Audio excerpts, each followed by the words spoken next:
bonjour à tous. Merci de nous accueillir aujourd'hui. J'imagine que vous vous demandez pourquoi ce slide avec notre chère Kim Kardashian. Alors, est-ce que vous savez ce qu'elle est en train de faire? Eh bien, très simplement, elle reproduit ce que fait l'industrie de la mode chaque année, à savoir jeter 250 milliards d'euros de tissus en parfait état par les fenêtres. Alors, on le sait, l'industrie textile est très polluante. Pourtant, chaque année dans le monde, c'est plus de 80 000 km² de matières textiles qui sont inutilisées, gâchées ou détruites. En gros, ça représente 2 fois la surface de la Suisse.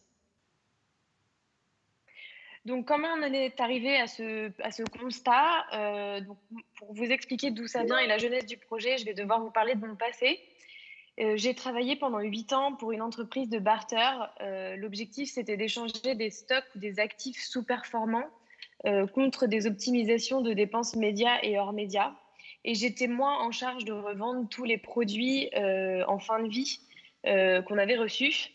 Donc j'ai travaillé sur tout un tas de produits différents. J'ai travaillé sur des choses très faciles et très communes, comme des choses beaucoup moins communes.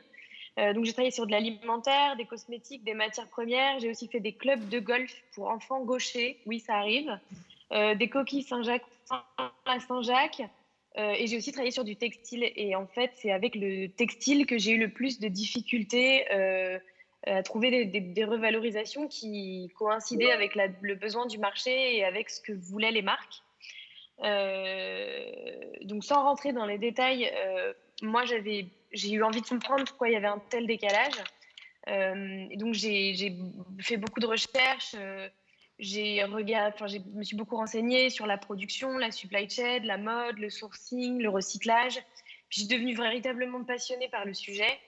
Et j'ai voulu ajouter ma pierre à l'édifice pour essayer de changer un peu tout ce qu'on avait fait d'erreurs compte tenu de la pollution que ça générait. Tout ça, je voulais essayer de trouver une solution. Et du coup, j'ai d'abord pensé à créer une application de troc. En fait, je voulais juste refaire ce que je faisais en B2B. Je voulais le faire à l'échelle des consommateurs, c'est-à-dire récupérer ce qu'ils avaient dans leur placard et leur permettre d'utiliser la valeur de ce qu'ils avaient dans leur placard pour aller dépenser la monnaie d'échange sur leurs prochains achats avec des boutiques partenaires. Et en fait, je me suis dit que ça marcherait pas du tout parce que d'abord, le post-consumer est très bien collecté par les acteurs en place que sont le Relais, la Croix-Rouge et Emmaüs. Puis j'ai pas du tout envie de rentrer là-dedans, c'était très compliqué et surtout il y a une réalité sur la filière du recyclage qui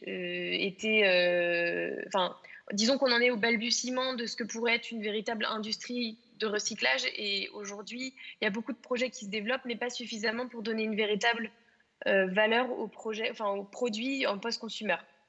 Donc comme c'était trop compliqué, je me suis dit ok, j'abandonne cette idée-là et je me focalise en amont de la chaîne de production et j'ai décidé de travailler sur des fins de rouleau qui me semblaient beaucoup plus simples. Et du coup, on en est arrivé à créer ce magnifique projet qui est Uptrade. Alors, toutes les deux avec Charlotte, on rêve d'une industrie de la mode qui serait plus responsable et circulaire et où les surplus de production seraient surtout réutilisés. On a donc une vision de la mode qui s'articule autour de 3 points. Le premier point, c'est cette notion effectivement de circularité avec cette idée de réutiliser ce qui existe déjà. Donc pour ça, on espère qu'on va pouvoir voir une intensification des initiatives qu'on peut dire upcycling, où en fait le créateur va partir vraiment de l'existant pour développer sa création et non l'inverse. L'autre idée, ça va être d'encourager le développement justement et l'industrialisation de la filière du recyclage textile, parce qu'aujourd'hui, les volumes de tissus, de matières premières textiles disponibles sont tels qu'on a besoin de réfléchir à d'autres solutions de revalorisation et qu'on ne peut pas penser uniquement à des initiatives d'upcycling. Le deuxième point, c'est une mode rapprochée. On voit une mode plus locale avec vraiment cette envie et cette volonté de ressusciter des savoir-faire qui sont disparus, de les promouvoir et de les valoriser. Et enfin, une mode également raisonnée avec cette idée de consommer moins mais mieux, cette idée de produits qui soient plus durables et aussi cette idée de développement de nouvelles matières innovantes et surtout moins énergivores. Parce qu'aujourd'hui, c'est le gros problème aussi au sein de l'industrie de la mode, c'est que la matière première, elle demande énormément d'eau, elle va polluer, que ce soit quand on va teindre le tissu, elle va dégager énormément de CO2. Donc on a aussi besoin de mener une réflexion sur la production de la matière première, qui va mener derrière, bien sûr, à des sujets d'éco-conception ou autres. Mais voilà, après, on ne va pas trop s'étendre sur ce sujet-là pour le moment. Donc, c'est ce que je disais tout à l'heure, on a décidé de créer UpTrade. UpTrade, c'est un bureau de sourcing et d'achat qui sauve les fins de rouleau, les chutes et les déclassés de production et qui les met à la disposition de ceux qui savent leur donner une seconde vie.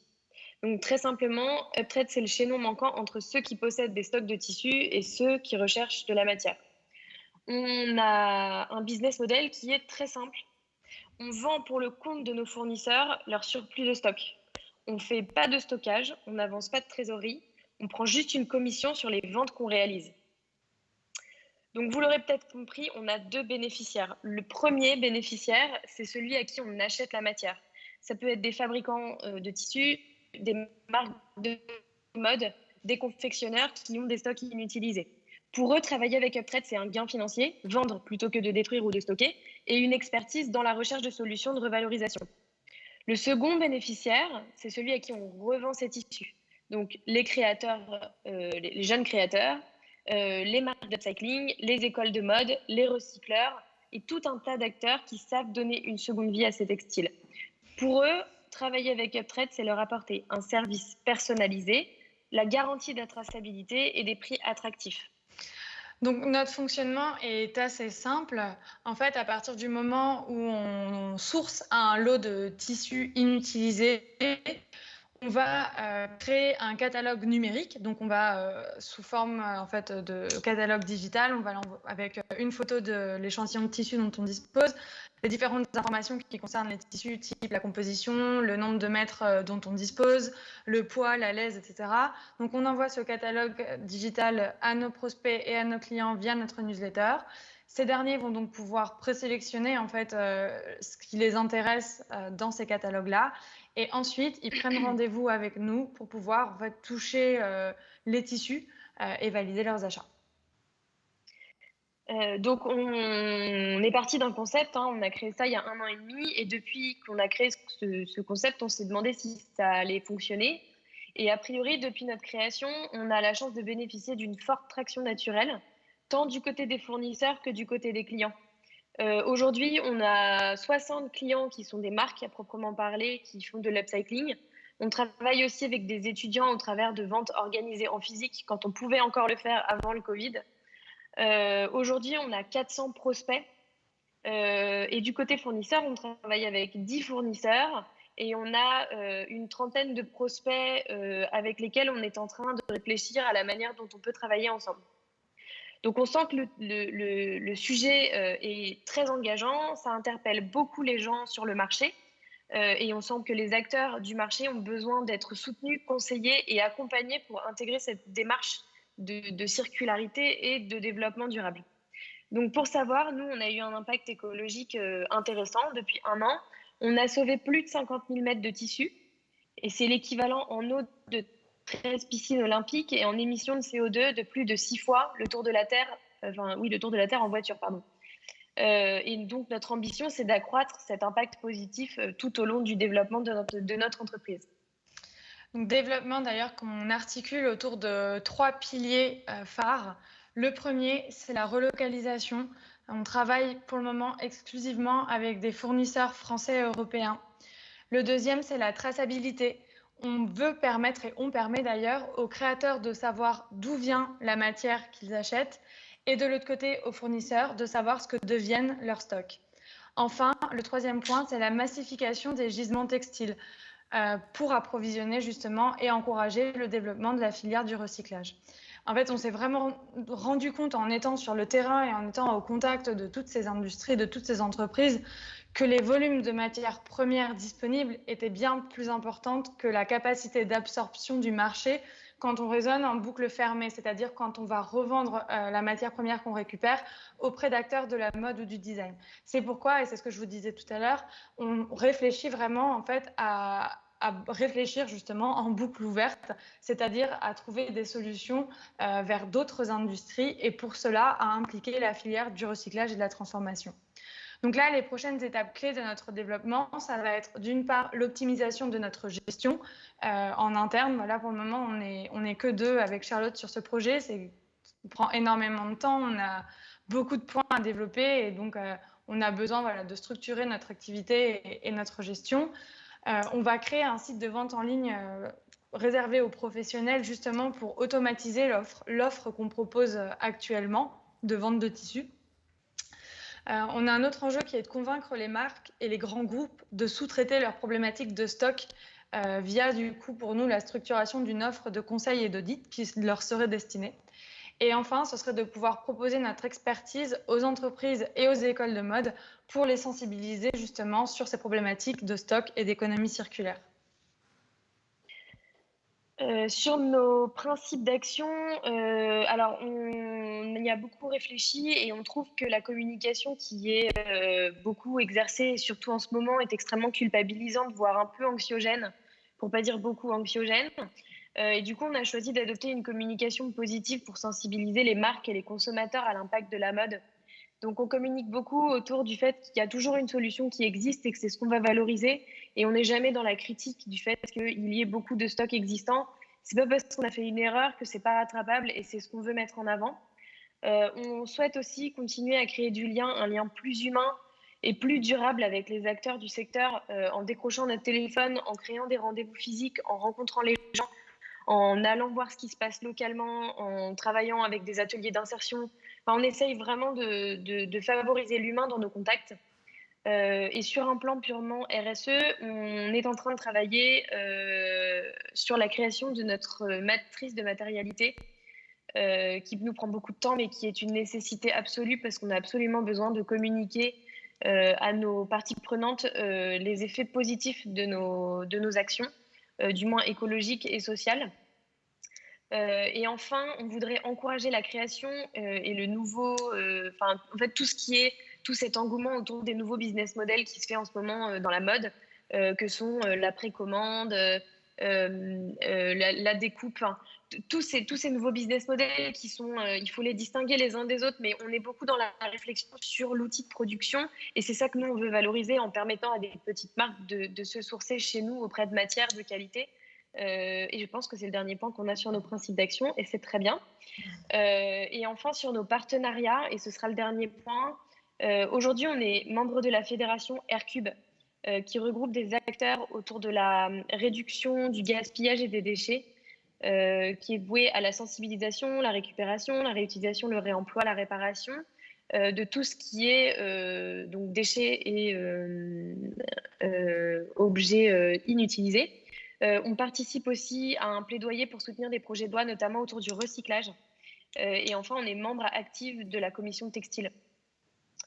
On est aussi membre du Fashion Green Hub, qui sont dans le Nord, mais qui sont aussi représentés à Paris et qui organisent les Fashion Green Days. Donc, je suis sûre que l'audience a déjà entendu parler. On est aussi membre actif de la FFU, qu'on souhaite saluer, qui est un collectif d'entraide pour étudiants et jeunes créateurs dans la mode qui ont fait un travail remarquable un maillage en fait de solidarité et de bons plans entre étudiants et jeunes acteurs de la mode qui ont besoin qu'on les aide à se développer.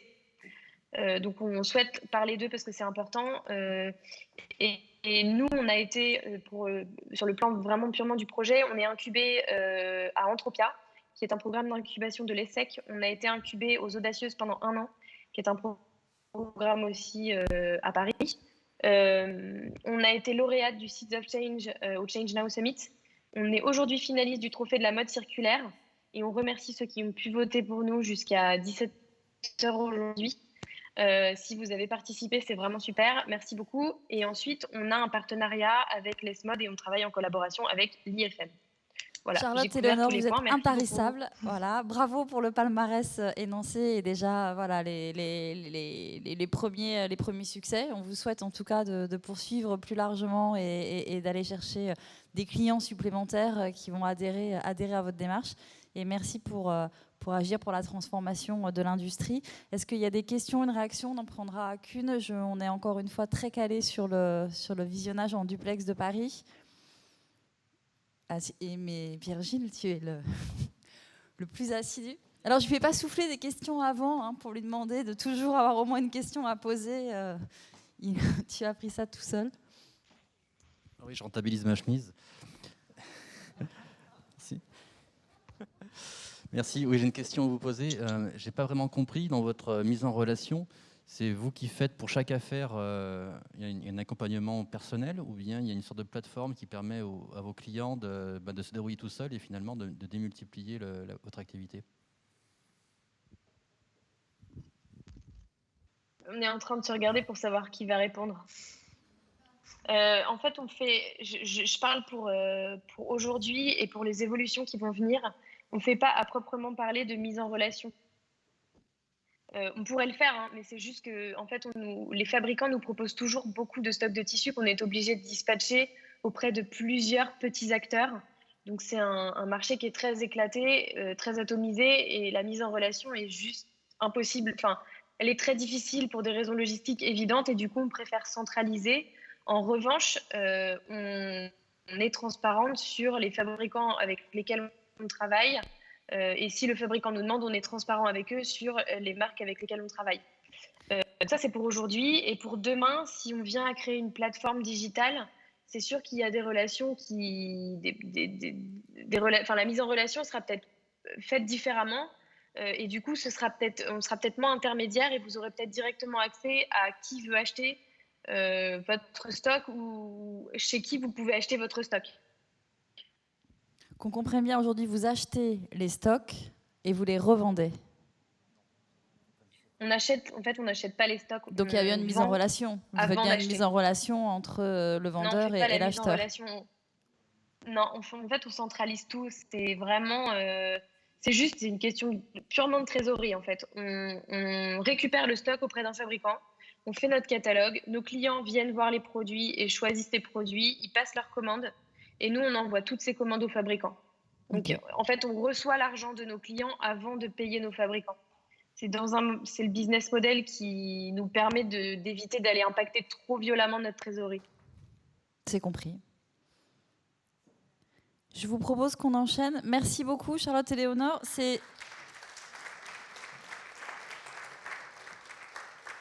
sûrement un peu frustrant d'être à distance et de vous voir vous-même sur vos écrans et de ne pas voir le public. Bon, je vous enverrai des photos de l'assistance et pour que vous voyez qu'il y a eu une attention voilà, sur votre projet. Et encore une fois, je ferai le lien s'il y a des questions. Moi, je ferai la mise en relation voilà, entre vous et les entreprises qui sont présentes. Merci beaucoup.